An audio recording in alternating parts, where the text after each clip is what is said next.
할렐루야. 오늘 또 하나님의 은혜와 축복이 여러분 가운데 함께하기를 축복합니다. RA 토레이 목사님이 계신데요. 이 목사님은 늘 매일 아침마다 성령 충만하기를 기도했다고 합니다. 그러면서 성령 충만하지 않고는 말하지 않게 해달라고 기도했고, 성령 충만하지 않고는 어떤 일을 결정하지 않게 해달라고 기도했다고 해요. 왜냐하면 성령 충만하지 않으면 말에 실수가 있고 다른 사람의 마음을 상하게 할 수도 있기 때문에 늘 성령 충만한 그런 삶을 살게 해달라고 기도했고, 그래서 존경받는 위대한 신앙인으로 살아갈 수가 있었습니다. 바로 이분의 아들이 여러분 잘 아는 대천덕 신부님으로서 강원도에 예수원을 창립하고 한국교회의 영성에 많은 영향력을 끼친 분이시기도 합니다. 여러분, 오늘 우리도 그래야 될 것 같아요. 성령 충만하지 않고는 말하지 않게 하여 주옵소서. 성령 충만하지 않고는 뭔가 결정하지 않게 하여 주옵소서. 늘 오늘 또 성령 충만한 삶을 살아가시기를 주의 이름으로 간절히 축원합니다. 오늘 아침 하나님께서 우리에게 허락해 주신 말씀은 사무엘상 16장 14절에서 23절 말씀입니다. 사울에게서는 주님의 영이 떠났고 그 대신에 주님께서 보내신 악한 영이 사울을 괴롭혔다. 신하들이 사울에게 아뢰었다. 임금님, 하나님이 보내신 악한 영이 지금 임금님을 괴롭히고 있습니다. 임금님은 신하들에게 수금을 잘 타는 사람을 하나 구하라고 분부를 내려주시기 바랍니다. 하나님이 보내신 악한 영이 임금님께 덮칠 때마다 그가 손으로 수금을 타면 임금님이 나으실 것입니다. 사울이 신하들에게 명령을 내렸다. 그러면 수금을 잘 타는 사람을 찾아보고 있으면 나에게로 데려오너라. 젊은 신하 가운데 한 사람이 대답하였다. 제가 베들레헴 사람 이새에게 그런 아들이 있는 것을 보았습니다. 그는 수금을 잘 탈 뿐만 아니라 용사이며 용감한 군인이며 말도 잘하고 외모도 좋은 사람인데다가 주님께서 그와 함께 계십니다. 그러자 사울이 이새에게 심부름꾼들을 보내어 양떼를 치고 있는 그의 아들 다윗을 자기에게로 보내라고 명령하였다. 이새는 곧 나귀 한 마리에 빵과 가죽 부대에 담은 포도주 한 자루와 염소 새끼 한 마리를 실어서 자기 아들 다윗을 시켜 사울에게 보냈다. 그리하여 다윗은 사울에게 와서 그를 섬기게 되었다. 사울은 다윗을 매우 사랑하였으며 마침내 그를 자기의 무기를 두고 다니는 사람으로 삼았다. 사울은 이새에게 사람을 보내어 일렀다. 다윗이 나의 마음에 꼭 드니 나의 시중을 들게 하겠다. 그리하여 하나님이 보내신 악한 영이 사울에게 내리면 다윗이 수금을 들고 와서 손으로 탔고 그때마다 사울에게 내린 악한 영이 떠났고 사울은 제정신이 들었다. 아멘. 오늘 성경은 위대한 그런 인물 다윗을 소개하면서 사울과 다윗을 견주어서 보게 합니다. 그러니까 한 사람은 왕이지만 하나님의 영이 떠나니까 악한 영이 그를 지배해서 마치 종종 미친 사람처럼 되어버리는 그런 사람이 되었는가 하면, 한 사람은 비록 양치는 목동이었지만 하나님의 영이 그와 함께 하니까 궁전까지 들어와서 사울의 그 병을 때로는 안정시키는 일을 했고 많은 사람들에게 인정을 받게 됩니다. 그래서 사울에게 있는 악령을 떠나게 한 그런 사람이 됩니다. 저는 본문을 통해서 우리가 보면서 우리 믿는 사람들에게는 늘 중간지대는 없다 그런 말씀을 드려요. 무슨 말이냐면 우리 믿는 사람도 그 사람이 성령의 지배 아래 사는 사람인가 아니면 악령의 지배하며 사는 사람인가 둘 중에 하나이지 중간은 없다 그런 말씀이에요. 그렇다면 여러분은 악한 영이 여러분을 지배하고 있습니까? 아니면 성령이 다윗처럼 성령이 여러분을 지배하고 있습니까? 사무엘상 16장 14절 말씀에 여호와의 영이 사울에게서 떠나고 여호와께서 부리는 악령이 그를 본내게 했다 이렇게 말씀하고 있습니다. 이는 사울의 불순종의 결과였습니다. 사실 여러분 우리는 잘 압니다. 사무엘상 10장 6절 말씀에 보면 여호와의 영이 그에게 임합니다.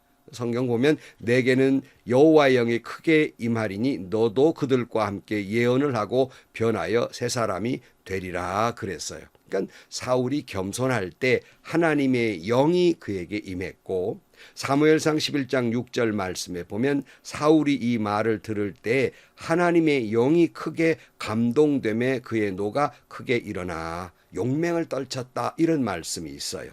그러니까 사울은 하나님의 영이 함께할 때 용맹스러웠고 그는 훌륭한 왕으로서의 그 직분을 다할 수가 있었지만 오늘 본문 14절 말씀에 보면 하나님의 영이 떠나자 결국 그에게 악령이 들어오게 됩니다. 사울은 성령의 힘으로 전쟁에 나아가 이기고 백성의 위대한 지도자가 됐지만 그가 교만했고 불순종함으로 말미암아서 하나님의 영이 떠나니까 아무것도 할 수 없는 그냥 비참한 존재가 되고 말았다는 말입니다. 여러분, 하나님의 일을 하기 위해서는 하나님의 영이 역사해야만 합니다. 교만하거나 그러면 그 사명이 끝나버리고 하나님의 영이 떠나버리고 마는 것입니다. 대표적인 사람이 삼손이에요. 여러분 아시는 대로 얼마나 기운이 굉장한 사람 아닙니까? 하나님의 영이 그와 함께 할 때는 대단한 그러한 힘이 있는 사람, 요즘도 힘이 가장 센 사람을 삼손 같다 이렇게 말하잖아요. 그러나 하나님의 영이 떠나자 한낱 맷돌이나 돌리는 불쌍한 눈먼 존재가 되고 말았지 않습니까? 그러므로 이것을 너무나 잘 알고 있던 다윗은 시편 51편 11절 말씀에 나를 주 앞에서 쫓아내지 마시며 주의 성령을 내게서 거두지 마소서라고 간구한 이유는 바로 하나님의 영이 함께해야 우리가 정말 하나님께서 말씀하시는 그런 삶을 또 능력 있는 삶을 살아갈 수가 있는 것입니다. 그러나 사울왕은 어떻게 했습니까? 하나님의 통치를 거부하고 자기가 뭔가 이루고 뭔가 자기가 그저 할 수 있는 것처럼 그렇게 생각하고 악령이 그를 지배하게 되고 하나님의 은혜가 떠나버리는 그런 결과를 낳게 됩니다. 마태복음 12장 43절 말씀에 보면 사람에게서 나간 사탄이 두루 다니다가 다시 그 사람에게로 와보니 마음이 깨끗이 청수되었으니까 다른 7 귀신을 데리고 돌아왔다 그런 말씀이 있습니다. 예수님의 비유 말씀인데요. 그러니까 한 사람의 마음이 깨끗이 비워놓았어요. 근데 그것을 하나님의 영으로 하나님의 은혜로 가득 채워 놓았어야 하는데 그 하나님의 역사가 없음으로 말미암아 그 빈틈을 타고 사탄이 더 악한 사탄이 그에게 들어왔다는 것입니다. 우리는 둘 중에 하나입니다. 하나님의 영이 내 안에 가득하든 아니면 악한 영이 내 안에 가득하든 둘 중에 하나일 수밖에 없는 겁니다. 디모데전서 5장 15절 말씀에 보면 이미 사탄에게 돌아간 자들도 있도다 그랬어요. 그러니까 초대교회 같이 은혜로운 때도 가룟 유다와 같은 사람들이 있었고 아나니아와 삽비라와 같은 사람도 있었고 데마처럼 세상을 사랑한 사람도 있단 말이죠. 히브리 3장 12절 말씀 형제들아 너희는 삼가 혹 너희 중에 누가 믿지 아니하는 악한 마음을 품고 살아계신 하나님에게서 떨어질까 조심하라 그랬고요. 히브리서 6장 4절로 6절 말씀에 보면 한 번 빛을 받고 하늘의 은사를 맛보고 성령에 참여한 바 되고 하나님의 선한 말씀과 내세의 능력을 맛보고도 타락한 자들은 다시 새롭게 하여 회개할 수 없나니 이는 그들이 하나님의 아들을 다 십자가에 못 박아 드러내놓고 유혹되게 함이라 그랬어요. 무슨 말이냐면요. 우리 주변에도 신학을 하다가 중퇴했거나 또는 목사가 된 뒤에 타락한 사람들이 있지 않습니까? 그런 사람들을 보면 훨씬 더 교회를 박해하는 경우를 흔히 볼 수 있습니다.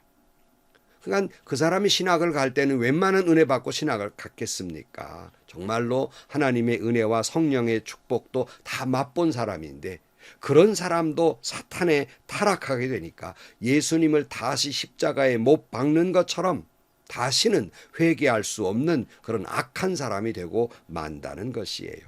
그러니까 여러분 꼭 목사님뿐만 아니라 우리 주변을 보시면 예수 잘 믿다가 타락한 사람을 보면 안 믿는 사람보다 훨씬 더 악한 사람을 보게 됩니다. 사실은 그게 꼭 자기가 그렇게 되려는 것이 아니라 그 안에 악한 영이 지배하기 때문에 자기 힘으로도 어찌할 수 없는 거예요. 자기가 왜 그렇게 됐는지도 모르는 거예요. 끝도 없는 악한 나락에 떨어지고 마는 것입니다. 디도서 3장 3절로 7절 말씀에 우리도 전에는 어리석은 자요, 순종하지 아니한 자요, 속은 자요, 여러 가지 정욕과 행락의 종노릇한 자요, 악독과 투기를 일삼은 자요, 가증스러운 자요, 피차 미워한 자였으나 우리 구주 하나님의 자비와 사람 사랑하심이 나타날 때 우리를 구원하시되 우리가 행한 바 의로운 행위로 말미암지 아니하고 오직 그의 긍휼하심을 따라 중생의 씻음과 성령의 새롭게 하심으로 하셨나니 우리 구주 예수 그리스도로 말미암아 우리에게 그 성령을 풍성히 부어주사 우리로 그의 은혜를 힘입어 의롭다 하심을 얻어 영생의 소망을 따라 상속자가 되게 하려 하심이라 그랬어요.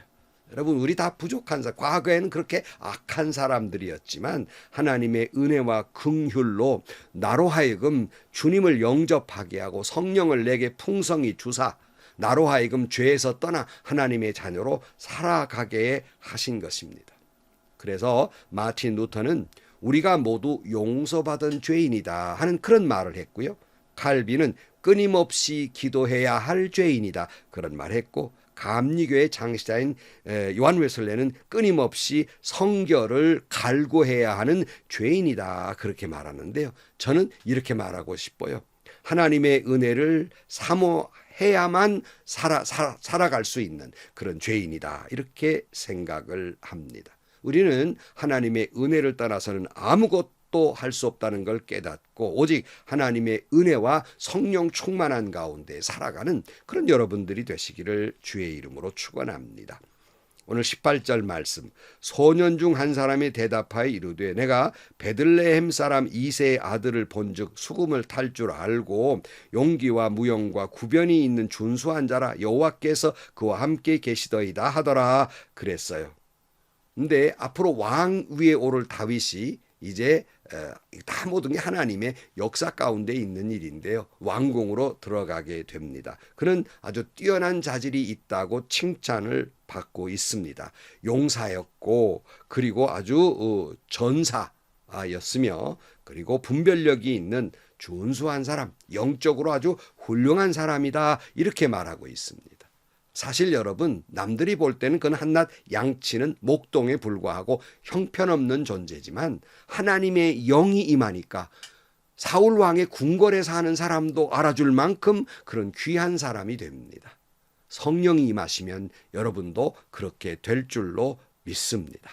그러니까 본문에서 사울의 신하들이 사울 왕에게 악령이 임했다 하는 것을 알고 있듯이 다윗에게 하나님의 영이 함께한 것도 그들은 알고 있었다 할 수 있겠습니다. 사실은 다윗이 사무엘로부터 기름 부음 받았을 때 우리 앞에 봤잖아요. 하나님의 영이 그에게 임했다 그랬어요. 그러나 그는 자기가 하나님의 영이 나와 함께한다 이런 말 함부로 하지는 않았습니다. 그러나 많은 사람들이 그걸 이미 알고 인정하고 있었던 터입니다.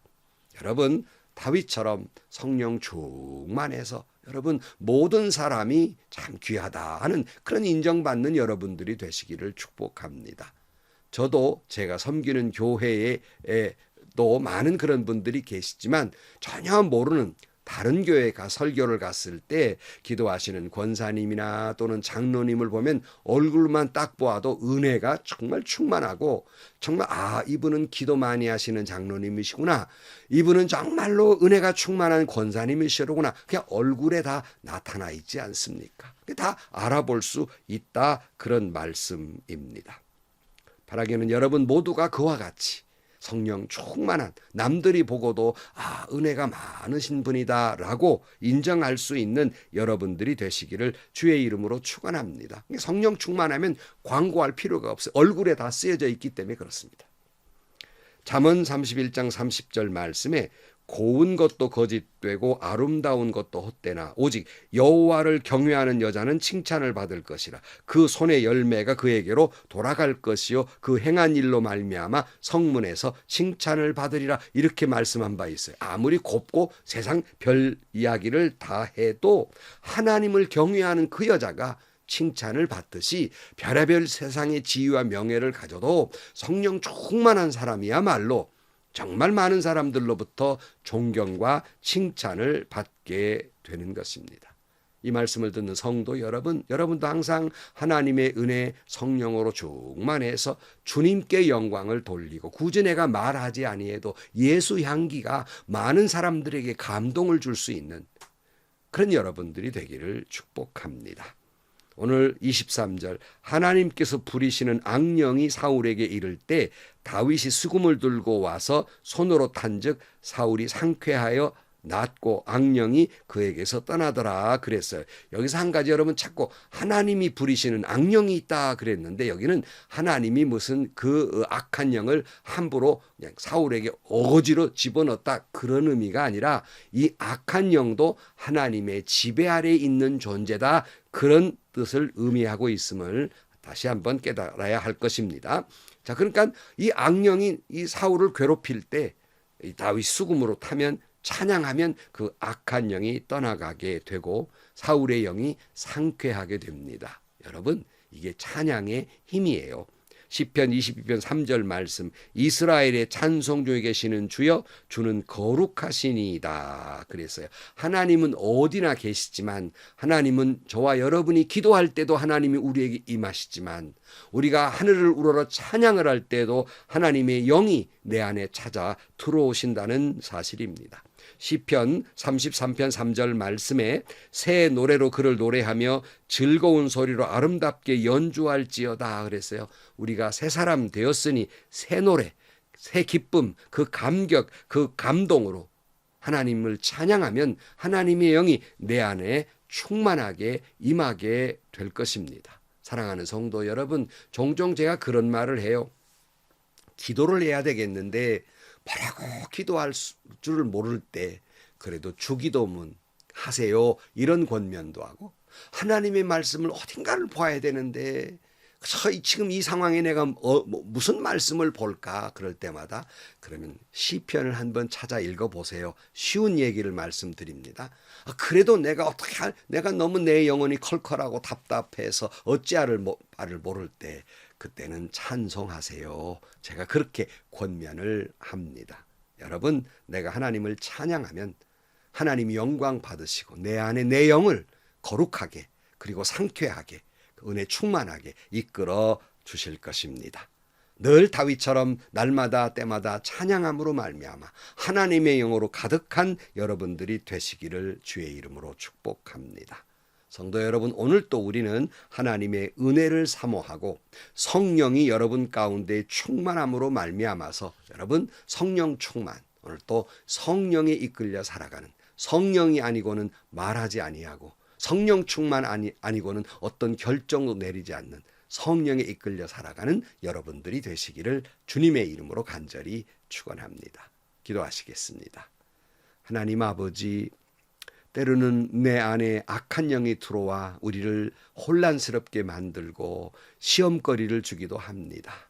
주의 성령이 내 안에 충만케 하시사 하나님의 영으로 거룩하게 하시고 항상 힘들고 어려울 때마다 주님을 찬양함으로 말미암아 내 영이 거룩하게 되게 하시고 가지런히 청결하게 되게 하여 주옵소서. 내 안에 주의 영으로 충만케 하여 주옵소서. 예수님의 이름으로 기도하옵나이다. 아멘. 여러분, 손을 들고 하나님을 찬양하며 눈물을 흘려본 적이 언제십니까? 많이 계십니까? 여러분, 고요한 시간에 다른 사람 방해받지 마시고 고요한 시간에 주님을 찬양해 보십시오. 주님의 부드러운 영이 내 안에 스며들어서 나로 하여금 은혜가 충만케 하시고 내 영을 맑게 해주시고 나로 하여금 은혜 가운데 젖어들게 하실 것입니다.